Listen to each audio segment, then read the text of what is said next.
చెల్లమ్మ చెప్పురా, నువ్వు చెప్పు, ఇద్దరు తిట్టు, చెల్లమ్మ కోపాడు కోపాడు, దూరం కూడా కోపాడు కోపాడు. ఎందుకు ఇదే నా చదువు, ఇదే అని చెప్పు అని చెప్పు.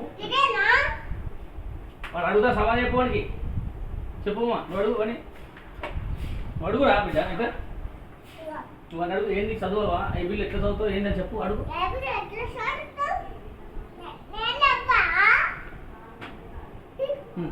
అడుగు.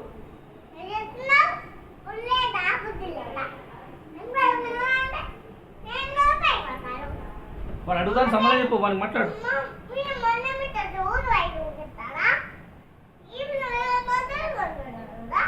వాడు నువ్వు చదువురన్నా ఒకసారి, ఏబిల్ చదువురన్నా ఒకసారి. చదువు, మంచి చదువుమ్మా. వాడు ఒక్కదా ముచ్చట చెప్తే నువ్వు సమాధానం చెప్తలేవు. వాడికి నేను చాకీ తీసుకొస్తా, చాకీ ఇస్తా వాడి మీద.